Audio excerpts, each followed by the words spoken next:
नमस्कार दोस्तों, जय माता दी। शरद नवरात्रि की आपको हार्दिक शुभकामनाएं। तो नवरात्रि के चौथे दिन माँ कुष्मांडा की पूजा की जाती है। इसमें मैं आज आपको बताऊंगी कि शुभ मुहूर्त कौन से हैं, सूर्योदय कब होगा, सूर्यास्त कब होगा, माँ को कौन सा रंग प्रिय है, क्या भोग लगाना चाहिए, पूजा विधि क्या है। तो ये सब जानने के लिए आप वीडियो में लास्ट तक बने रहें। तो हम सबसे पहले जानते हैं शुभ मुहूर्त के बारे में। शारदीय नवरात्रि के चौथे दिन 6 अक्टूबर 2024 को दिन रविवार, सूर्योदय का समय है सुबह 6:24 और शाम सूर्यास्त का समय होगा 6:05।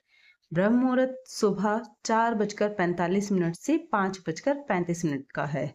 अमृत काल होगा दोपहर 2:25 से शाम 4:11 का। अभिजीत मुहूर्त होगा 11:51 से 12:48 का। राहु काल का समय है 4:30 से 6 बजे तक का रहेगा। अब जानते हैं इस दिन की पूजा के शुभ मुहूर्त के बारे में। तो सुबह की पूजा का शुभ मुहूर्त है सुबह 5:30 से लेकर 6:17 तक का। और शाम की पूजा का शुभ मुहूर्त है शाम 6:01 से 7:15 तक का। तो आपको इन शुभ मुहूर्त में जो भी अच्छे काम करने हैं, जो भी शुभ काम करने हैं, आप कर सकते हैं। ये है हमारे शुभ मुहूर्त। आज नवरात्रि है। नवरात्रि का चौथा दिन है। तो नवरात्रि का चौथा दिन माँ कुष्मांडा को समर्पित होता है। कुष्मांडा का अर्थ होता है कुम्हड़ा, अर्थात कद्दू या पेठा। माता को कद्दू का भोग लगा सकते हैं या सफ़ेद पेठा जो होता है आप उसका भोग लगा सकते हैं। माता को मालपुआ भी बहुत पसंद है, आप मालपुआ का भोग लगा सकते हैं। दही और हलवे का भी भोग लगाएं आप माता को। अगर ऐसे में कोई भी प्रिय फल आपके पास नहीं है या जो भी चीज़ें माता को प्रिय है ये चीज़ें आपके पास नहीं हैं या आपका सामर्थ्य नहीं है इन सबको लाने का, तो जो भी मौसमी फल आपके पास है आप उसका भी भोग लगा सकते हैं। अगर आपका इतना भी सामर्थ्य नहीं है कि आप माता के लिए फल खरीद सकें या फिर मालपुआ ला सकें या बना सकें, तो आप लौंग और बताशे भी भोग लगा सकते हैं और माता से क्षमा याचना कर सकते हैं कि माता आज मैं आपको आपका प्रिय भोग अर्पित नहीं कर सकती हूँ, इसलिए जो मेरे पास है आप उसका भोग लगाइए, आप उसी में प्रसन्न हो जाइए। माता मुझे क्षमा करना, मैं आपका प्रिय भोग नहीं लगा रही हूँ और मुझसे अगर कोई गलती हो गई हो तो मुझे क्षमा कीजिए। आप इस तरह से माता से क्षमा याचना करके आपके पास जो भी अवेलेबल है आप उस चीज़ का भोग लगा सकते हैं। पौराणिक कथा के अनुसार नवरात्रि के चौथे दिन देवी के चौथे स्वरूप माँ कुष्मांडा की पूजा होती है। देवी कुष्मांडा आदि शक्ति का वह स्वरूप है जिनकी मंद मुस्कान से इस सृष्टि ने सांस लेना आरंभ किया था, यानी कि इस सृष्टि का आरंभ हुआ था। देवी कुष्मांडा का निवास स्थान सूर्यमंडल के बीच में माना जाता है। देवी का तेज ही इस संसार को तेज बल और प्रकाश प्रदान करता है। देवी कुष्मांडा मूल प्रकृति और आदि शक्ति हैं। जब सृष्टि में चारों तरफ अंधकार फैला था उस समय देवी ने जगत की उत्पत्ति की इच्छा से मंद मुस्कान किया, इस सृष्टि में अंधकार का नाश किया और सृष्टि में प्रकाश फैला दिया। कहते हैं कि देवी के इस तेजोमय रूप की जो भक्त श्रद्धा भाव से भक्ति करते हैं और नवरात्रि के चौथे दिन इनका ध्यान करते हुए पूजन करते हैं, उनके लिए इस संसार में कुछ भी दुर्लभ नहीं रह जाता है। जो भी भक्त पूरी श्रद्धा से भक्ति भाव के साथ माता का पूजन करता है, उनका पूरा ध्यान लगाता है, तो माता उसकी हर इच्छा पूरी करती हैं। माता अपने भक्त की हर चाहत को पूरी करती हैं और भोग एवं मोक्ष प्रदान करती हैं। इस दिन उपासक का मन अनाहत चक्र में उपस्थित रहता है, जो हृदय के मध्य स्थित होता है। देवी कुष्मांडा के स्वरूप के बारे में कहा जाता है कि यह अष्टभुजाओं वाली देवी हैं। इनकी भुजाओं में बाण, चक्र, गदा, अमृत कलश, कमल और कमंडल शोभा पाते हैं। वहीं दूसरी भुजा में वह सिद्धियों और निधियों से युक्त माला का धारण करती हैं। मां कुष्मांडा की सवारी सिंह है। माँ कुष्मांडा की पूजा विधि। नवरात्रि के चौथे दिन माँ कुष्मांडा के व्रत वाले दिन आप सुबह जल्दी उठकर नहा धोकर साफ वस्त्र पहने। आपको वस्त्र नारंगी या पीले रंग के पहन सकते हैं क्योंकि माता को नारंगी कलर प्रिय है। नहाने धोने के बाद आप स्वस्थ कपड़े पहनकर पूजा की तैयारी कर लें। माँ कुष्मांडा का व्रत करने का संकल्प लें। पूजा के स्थान को सबसे पहले गंगा जल से पवित्र कर लें।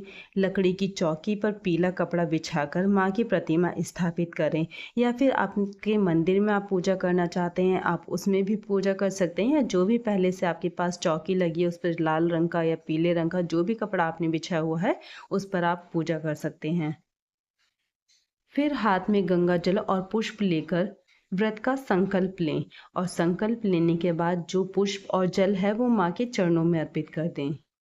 उसके बाद माता को पीले फूल, मिठाई, फल, धूप जलाएं, दीप जलाएं, नैवेद्य, अक्षत आदि अर्पित करें। सारी सामग्री अर्पित करने के बाद माँ की आरती करें। पूजा में आप छोटी सी अग्यारी करें, जो छोटा सा एक हवन होता है उसमें 2 लौंग घी में डुबोकर माता को चढ़ाएं, बताशे चढ़ाएं। ये अग्यारी अगर गाय की गोबर की हो तो बहुत ही अच्छा होता है। जो गाय के गोबर के उपले होते हैं उसे जलाकर उसके ऊपर लौंग और बताशे चढ़ा दें।